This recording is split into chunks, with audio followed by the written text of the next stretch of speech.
De todo esto vamos a hablar, lo Mm. invitamos gracias a Esteban Paulón, ¿Qué tal, diputado Luisa? nacional. ¿Cómo ¿Cómo te estás? va? Sí, candidato a senador. Ah, Esteban, gracias por venir, No, porque gracias a vos. los miércoles son días siempre bien complejos. Sí, hoy nos quedó el día complejo obviamente por el operativo de seguridad a la marcha de los jubilados, pero no tanto en el Parlamento, porque como el domingo son las elecciones en Buenos Aires, se concentró bastante la agenda ayer, que tuvimos 4 comisiones Sí, al sí. hilo. Fue día largo, que pasamos por todos los temas, muchos de los que vos comentabas, ¿no? Empezamos con el tema salud, los pedidos de interpelación al ministro Lugones. Allí yo compartí también algunos detalles de un tema que venimos siguiendo, detalles que hasta ahora no se habían conocido, de la licitación de pañales y apósitos de PAMI Sí. por 3 años, que es un escándalo de 460 millones de dólares la licitación. Te diría que por los sobreprecios que hay, son unos 160, 180 millones de dólares que se van a perder en el camino.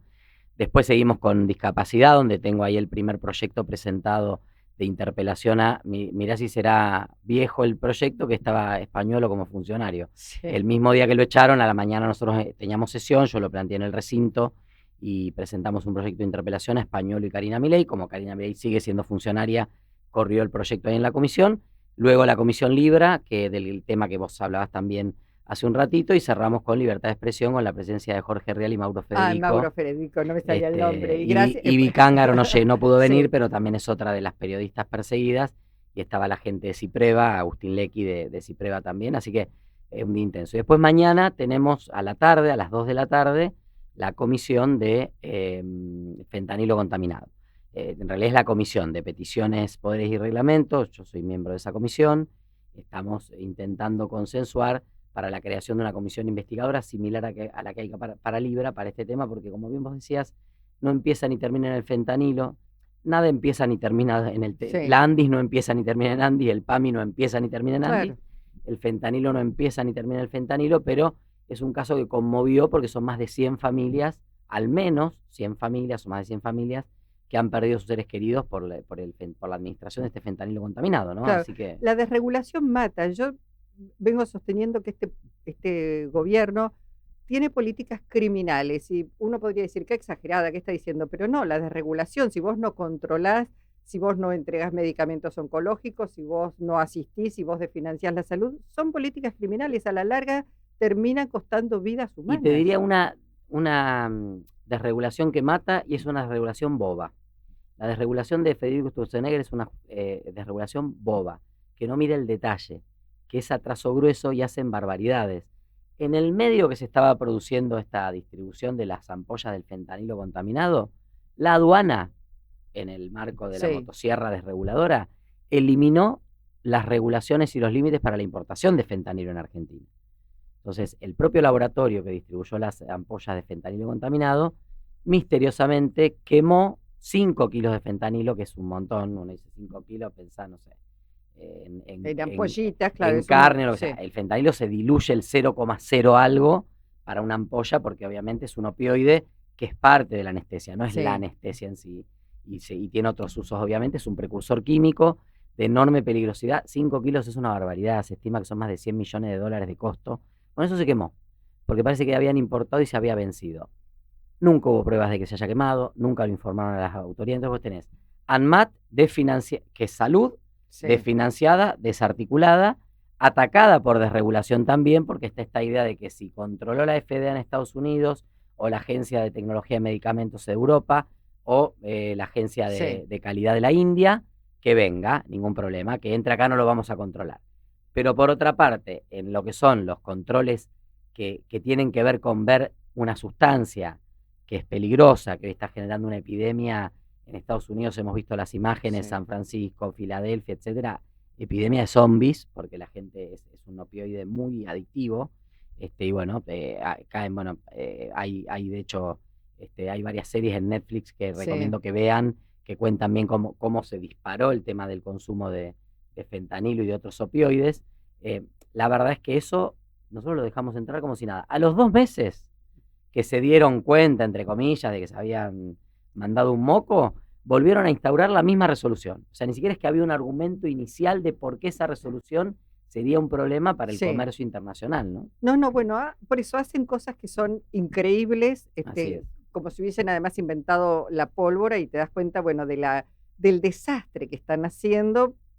Detrás de todo esto hay negocios, detrás Totalmente, en todos lados. de esto hay negocios. Ahora, mi sensación, Esteban, porque digamos, está todo esto que pasa en un desgobierno, en una no gestión, pero digo, en el fondo de todo eso, está un plan económico que está haciendo agua. Y mi sensación es que comenzó el principio del fin del gobierno de Javier Milei. Y esto que no suene destituyente, porque digo, el gobierno dice que lo quieren matar, lo quieren destituir, pero digo, los gobiernos se caen solos por acción o por omisión de programas y de políticas que aplican, me parece. ¿Qué es lo que estás percibiendo? No, comparto. A ver, en primer lugar, el gobierno de Javier Milei se sustentó sobre 2 o 3 promesas. Una era una promesa económica de estabilidad, desaceleración de la inflación. Otra era una promesa económica ligada a la estabilidad, que era la estabilidad trae confianza, la confianza trae inversiones, las inversiones empleo, bienestar, desarrollo, etcétera, por milagro, Sí, porque parece que por generación espontánea es como cuando uno intenciona, ¿viste? Intencionamos desarrollo y viene desarrollo. La tercera promesa era de restitución o recomposición, de regeneración política. Un gobierno que venía contra la casta, contra los privilegios de la casta. Entendido los privilegios de la casta como los privilegios del sector empresario, de determinados sectores políticos y de ciertos sectores de la sí. sociedad que a costas del esfuerzo colectivo y común se hacían de beneficios propios. Esas 3 promesas están en crisis. Te diría que la única que todavía el gobierno puede exhibir, no tan sacando pecho, porque hemos visto en los últimos meses algún deslizamiento a la alza del índice de inflación, es el de la desaceleración inflacionaria. Es cierto que unos 5, unos 6, unos 8, unos 9 o 2, depende como de este mes, es menos que 10, 12, 14, 20, 50, Sí. como tuvimos hasta diciembre del 2023 y en el inicio del gobierno de Javier Milei.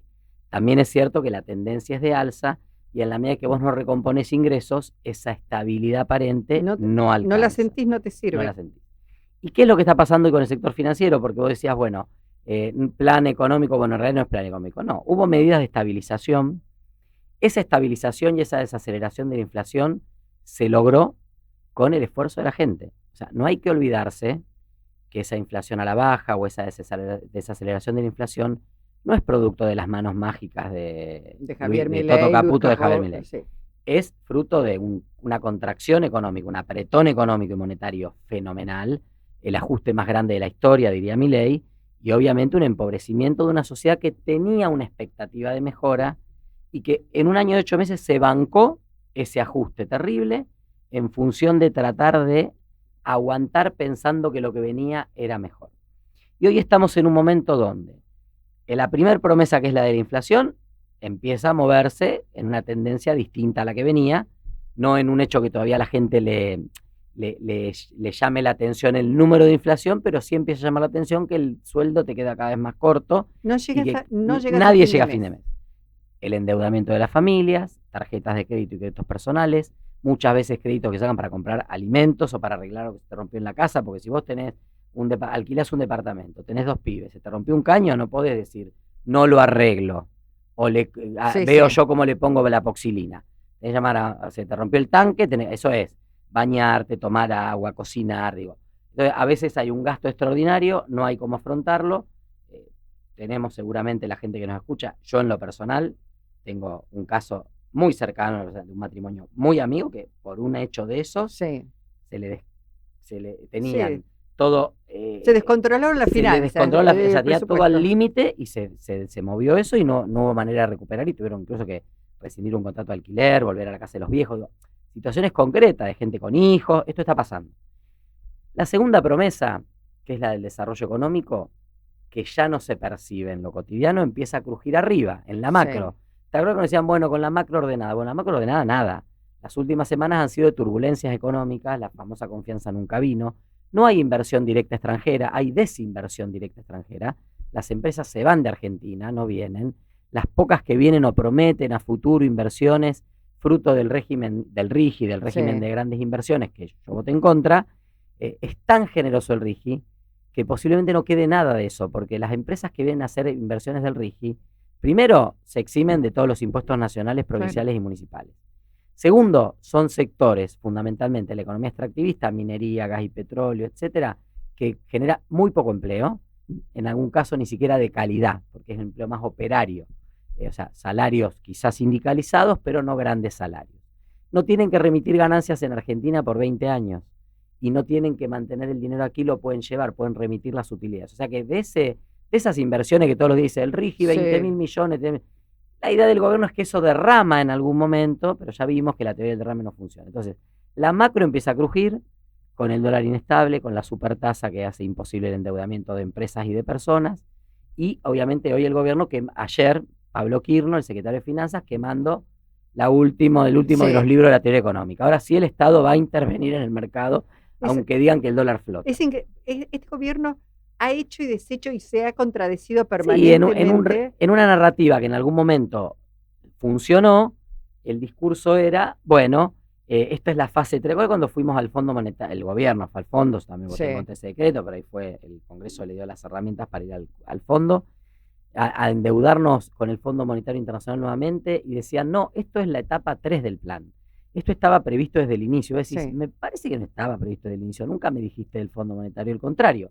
Me decías que íbamos a desendeudar y que íbamos a comprometer menos las decisiones autónomas. Bueno, eso está crujiendo. Y lo tercero que crujió con el tema de Españolo es el discurso de la anticasta. Entonces, hoy el gobierno tiene en las 3 promesas electorales, que incluso a pesar del enorme esfuerzo, ajuste y sufrimiento del pueblo, los bancó hasta ahora, hizo crisis en todos. A la gente ya no le alcanza la guita, la macroeconomía se está desordenando aceleradamente y encima estos roban y no hacen. Esto hace, decíamos, el caso Corrientes, salieron cuartos, provincia de Buenos Aires, vamos a ver qué es lo que pasa en estas elecciones.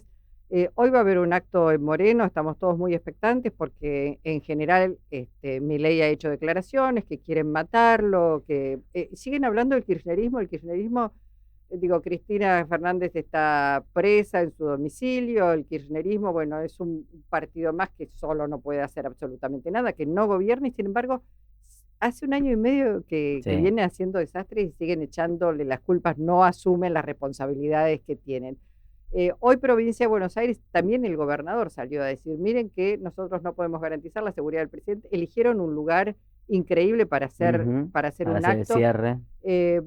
Casi regodeándose, ¿no? Como esa foto de la bandera de kirchnerismo nunca más en Villa Celina, en un barrio muy pobre de La Matanza, con poca infraestructura pública. Viendo lo que pasó en Lomas de Zamora también. Creo que hay como un regodeo de ir como diciendo, bueno, me meto en la boca de los que peor lo pasan, que, a ver, ahí en lo que vimos de Moreno, calles anegadas, etcétera, hay responsabilidad del municipio, responsabilidad del gobierno provincial, pero responsabilidad del gobierno nacional por la política que está destrozando muchísimo del empleo, empleo registrado y que impacta en changas, etcétera, que impacta mucho y pega mucho en la zona del conurbano. Entonces, viste, vos decís, te vas a meter ahí a medio a provocar a la gente. Sobre todo cuando habla de los cucas, digo, un distrito que es peronista, que habla de los cucas, de los orcos, de esto, de aquello, parecería más una provocación que un cierre de campaña. Sí, es un poco la metodología que tienen.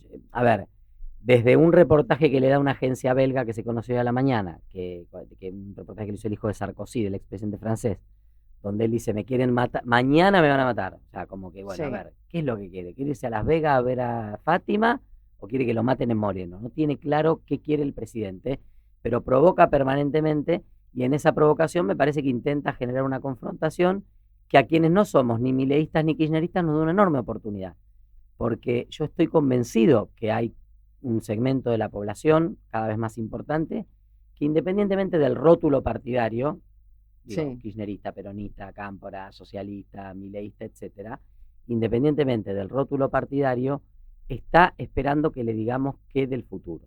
El 10 de diciembre del 2027 Milei se va a la casa o al campo, a donde él quiere. Él dijo que se iba al campo, se irá al campo con los perros, con los hijitos de 4 patas. ¿Qué le proponemos nosotros a la sociedad argentina en esta elección, donde vamos a tener una ventana de oportunidad donde la gente está atenta a ver qué le decís? ¿Qué le proponemos ahora y cómo le sacamos provecho a esta campaña de qué es lo que queremos hacer en el post-Milei? ¿Y qué le propone Esteban Pablón, que va como candidato a senador por la ciudad Por la ciudad de Buenos Aires. Y bueno, es la capital de todos los argentinos y cumple los requisitos constitucionales. Claro. Así que voy a ser candidato en la ciudad. No, la verdad que nosotros un poco vamos a la campaña con esa idea. Eh, por supuesto que una elección se puede ganar o perder, que una banca más o una banca menos en el Congreso. Es un tema que en definitiva no dice mucho más que una foto de un resultado electoral. Pero nosotros tenemos 50 días después del domingo, porque hoy la atención está muy puesta en la Sí, provincia de Buenos Aires. Vamos a tener 50 días para decirle a la ciudadanía qué sociedad queremos. ¿Qué queremos hacer con la educación? Por ejemplo, ¿queremos cerrar escuelas o queremos aprovechar que estamos en un momento de baja de natalidad y por ende disminución de la matrícula para mejorar la calidad educativa, para volver a la escuela que muchos conocimos, sí. no con la misma forma, porque hay otros desafíos, hay inteligencia artificial, hay celulares, hay dispositivos, hay conflictos sociales, hay un montón de temas para atender. Pero hoy con los mismos recursos que tenemos para educación, si los usamos inteligentemente, podremos hacer mucho más. ¿Qué vamos a hacer con la salud? Vamos a dejar que el 20-30% que tiene prepaga tenga atención y que el resto se arregle, como hace el gobierno que quiere desfinanciar el Garrahan, que quiere sacarse de encima los hospitales nacionales. ¿Qué vamos a hacer con la universidad pública, que hoy está abierta de milagro por enorme esfuerzo de docentes, no docentes, estudiantes, directivos, pero que evidentemente no recibe el apoyo del gobierno? ¿Qué vamos a hacer con la ciencia y la técnica, que evidentemente no solo hay que financiarla, sino hay que repensar el sistema? Lo mismo con discapacidad. Yo digo, la emergencia en discapacidad no empezó con mi ley. El sistema, con cualquier Sí, prestador, sí, familia sí. u organización que hables, te dice, hace más de 10 años está quebrado el sistema. Así que en la medida en que los gobiernos le iban poniendo plata, el quebrado es como un yeso, ¿no? Va llegando, vas caminando y vas avanzando. Cuando viene mi ley y le corta todo, el sistema termina de colapsar.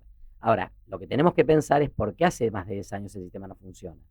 Y tenemos que aprovechar ahora que está este gobierno, que hemos logrado, y seguramente mañana el Senado va a ratificar la ley de emergencia en discapacidad, para decir, bueno, mientras sostenemos con la emergencia en discapacidad esto, veamos de qué manera transformamos el sistema de las prestaciones para las personas con Ahora discapacidad. vos decías, porque este gobierno está haciendo una cosa que también la hace el jefe de gobierno de la Ciudad Autónoma de Buenos Aires. En la Ciudad Autónoma se aprobó el boleto estudiantil, No lo aplica. no lo aplica. El boleto para jubilados, para viajar en subte, no lo aplica. Está durmiendo, hay que judicializar todo. Y pasa un poco lo mismo, emergencia pediátrica, y no le baja los salarios Claro. o no lo sube, yo digo, no baja los salarios, los fondos para actualizar salarios, etcétera, etcétera. Esto también es una señal tremenda para la ciudadanía, Esteban. Por eso es importante el rol del Congreso, Luisa, y creo que este rol del... Mira, no digo ninguna verdad si digo que una de las instituciones más desprestigiadas debe ser el Congreso, que la gente no entiende muy bien qué hacemos ahí adentro. ¿Por qué se necesitan 257 tipos y tipas ahí haciendo qué, discutiendo qué, que al final qué genera en concreto? Y la verdad que yo creo que entre este proceso de destrucción que viene a plantear mi ley, el topo que viene a estudiar el Estado, nos está dando la enorme oportunidad de poner en valor un montón de cuestiones del debate público, de la sociedad democrática, de las instituciones. ¿Eso representa al 100% de la población? Seguramente no. No hay un 100% de la sociedad democrática. Ahora, yo estoy convencido que hay un 70% por lo menos. Y se vio cuando el gobierno puso en crisis el sistema. Cuando intentó cerrar las universidades, la gente salió a la calle. Cuando hubo la visita a los represores, no hubo una masiva movilización, pero sí hubo resortes Reacción, sí. y reacción social e institucional al respecto. Cuando fue Davos, cientos de miles a la calle defendiendo el derecho a ser quien uno es y a correr esa idea perniciosa del presidente de querer vincular la homosexualidad con la pedofilia, lo que Sí. la sociedad no da crédito. Entonces, otra cosa. Cuando, bueno, yo El mismo, Garrahan, la gente también el Garrahan, acompañando. discapacidad, digo, se va testeando el sistema y la sociedad responde. Entonces, nosotros tenemos una sociedad que es mayoritariamente plural, diversa, laburante, honesta, quiere salir adelante, cree en el país, que tenemos un capital humano por sobre el promedio de la región, de gente preparada, innovadora, no por nada, tenemos mayor cantidad de Sí. los unicornios, innovación, capacidad, Científicos de todos científicos. proyectos exitosos en el mundo y adentro Parte de la revolución de la Argentina. agroindustria en Argentina es innovación, tecnología, CONICET, universidad pública, en diálogo con el sector privado, obviamente. Digo, tenemos toda esa potencialidad. Tenemos una minoría que hoy está en el gobierno, que es muy intensa, que tiene un discurso dominante. Entonces, en la medida en que nosotros seamos caja de resonancia y le demos voz a la mayoría, también traemos un poco de tranquilidad a la sociedad de que hay una institucionalidad que le va a poner un freno a mi ley. A veces no sale, a veces no. Pero digo, discapacidad, mañana va camino a convertirse en la primera insistencia de un veto en 20, 30 años en Argentina. Lo mismo va a pasar si veta la ley de Garrahan de emergencia pediátrica. Ujú. Otras no salieron, hay presiones, los gobernadores, los que responden, el superávit. Entiendo yo que incluso con el tema de jubilaciones debe haber habido no solo presiones gubernamentales, sino Seguro. empresarias del mundo financiero, de otro tipo que sienten que desestabilizar el famoso equilibrio fiscal del gobierno puede traer otras dificultades más graves. Ahora, la verdad es que yo veo una sociedad que está un poco abatida por el mecanismo que se usa en todos los países donde hay proyectos de la extrema derecha de pegar, pero veo también una sociedad que quiere escuchar una propuesta y nosotros tenemos que ir a la campaña a dar una propuesta.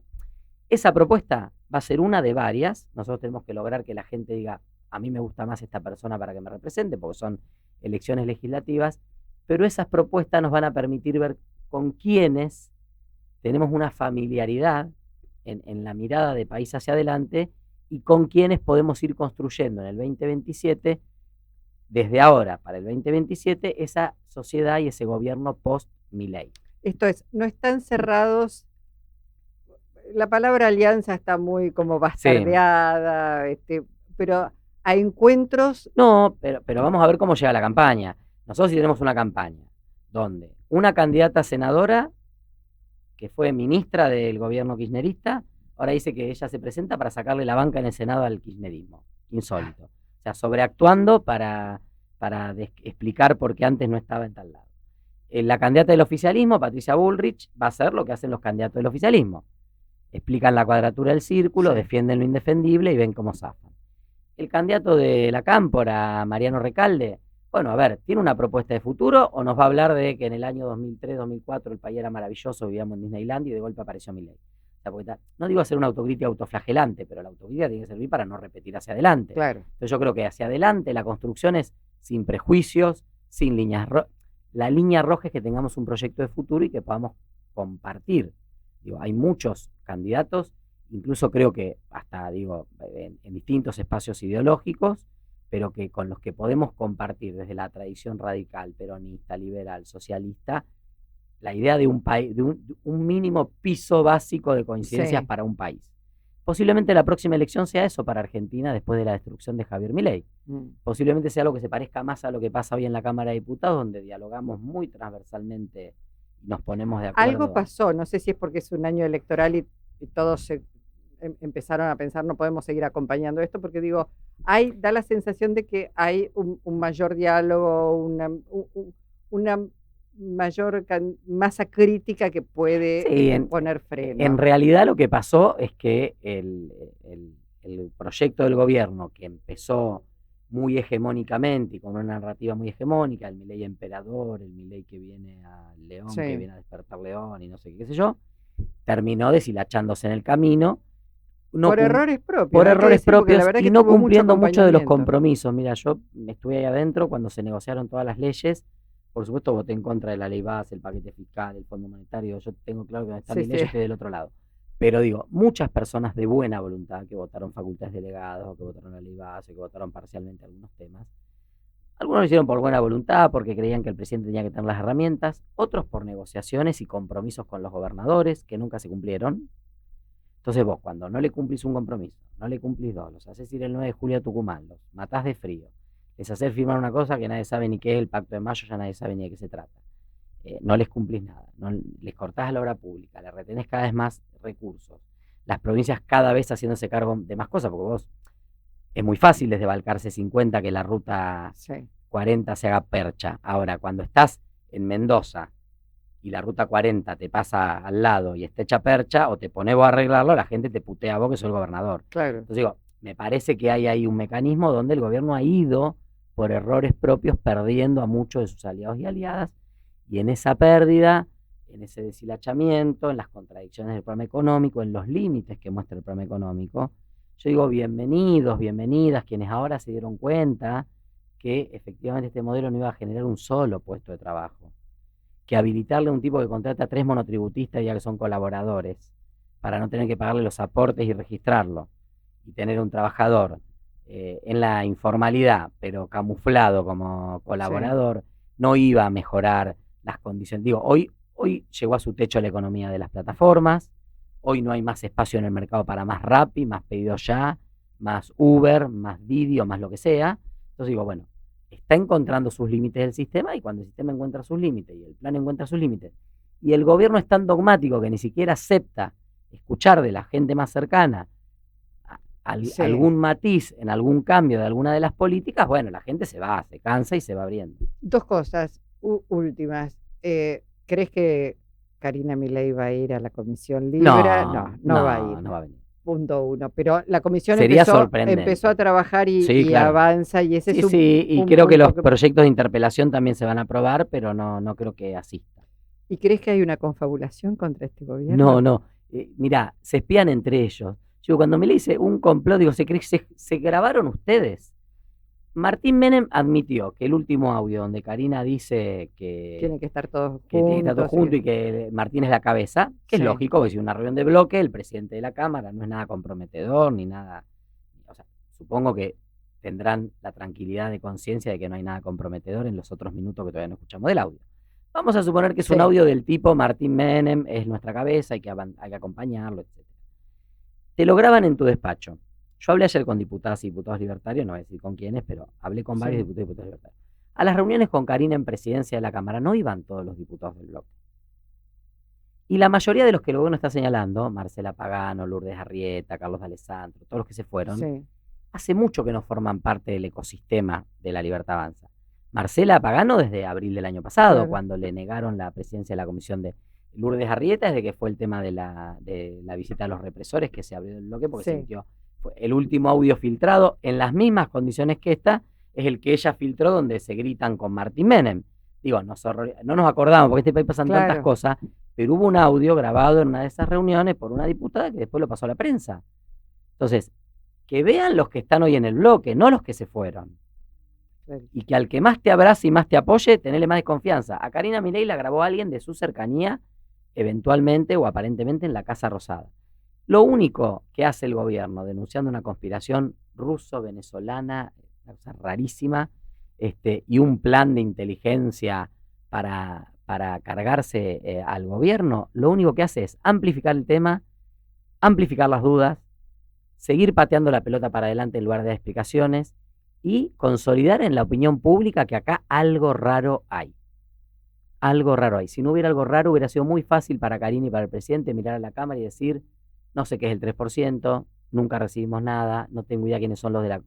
Claro, ahora, si va a aparecer un registro de ingreso a la isla en Nordelta, que el presidente visitó la casa de Kovalivker con Karina, bueno, uno dice, visitó al empresario, el empresario se fue en el auto con los sobres con plata, una persona de extrema confianza del presidente, tanta confianza que era su abogado personal, describe un esquema verosímil y aunque la justicia finalmente no lo encaje en un tipo penal, 1 más 1 es 2. Sí ladra, tiene 4 Y patas, exactamente, y mueve la cola. exactamente. Bueno, Esteban, muchísimas gracias. No, gracias un a vos, placer. Luisa. Gracias. Gracias. En Avellaneda lo que pagás vuelve. Tener tu tasa por servicios generales al día tiene grandes beneficios. 50% de descuento en el Teatro Roma, talleres y cursos culturales gratuitos y más de 40 disciplinas en los polideportivos y natatorios municipales. Ingresá en www.mda.gov.ar y conoce todas las actividades y promociones a las que podés acceder. Municipalidad de Avellaneda. Gestión Jorge Ferraresi. Capacitate de forma fácil y gratuita. Accede al Instituto Legislativo de Capacitación Permanente en legislatura.gov.ar. Legislatura porteña. Nos une la ciudad. Hay una nueva obra social de la ciudad de Buenos Aires, una OSVA que crece a diario pensando en sus afiliados y afiliadas. Conoce todas las prestaciones ingresando a www.osva.org.ar. OSVA, cuidamos lo más importante, tu salud y la de tus seres queridos. En Laboratorios Vago, tu vida nos inspira a innovar junto a los mejores, a crear valor en equipo para estar siempre cerca y ofrecer productos de calidad que aseguren tu bienestar y el de tu familia en cada etapa de la vida. Laboratorios Vago, ética al servicio de la salud. Todo el tiempo hay ideas. Hay ideas simples y no tanto. Hay ideas que nos asombran siempre y hay otras que nos cambian para siempre. Hay ideas grandes y hay grandes ideas. Hay muchas ideas. Lo importante es que funcionen. Como Banco Credicop, el banco cooperativo ideado para que nuestros sueños se hagan realidad. Hay otra idea de banco y funciona. Súmate. Banco Credicop Cooperativo. La banca solidaria. Cartela comercial y de consumo. Consulte productos y servicios en www.bancocredico.coop o a través de Credicop. Responde al 0810-888-4500. Legislatura porteña. Entérate de todo lo que estamos haciendo. Ingresá a legislatura.gov.ar para saber más. Nos une la ciudad. En la Defensoría del Pueblo de la Ciudad Autónoma de Buenos Aires trabajamos cada día para estar más cerca tuyo. Por eso tenemos una nueva línea de WhatsApp para que hagas tu reclamo. Escribinos al 11 7128 8301. Simple, rápido, accesible y podés contactarnos desde cualquier lugar. Estamos para defenderte, ahí, donde vos estás.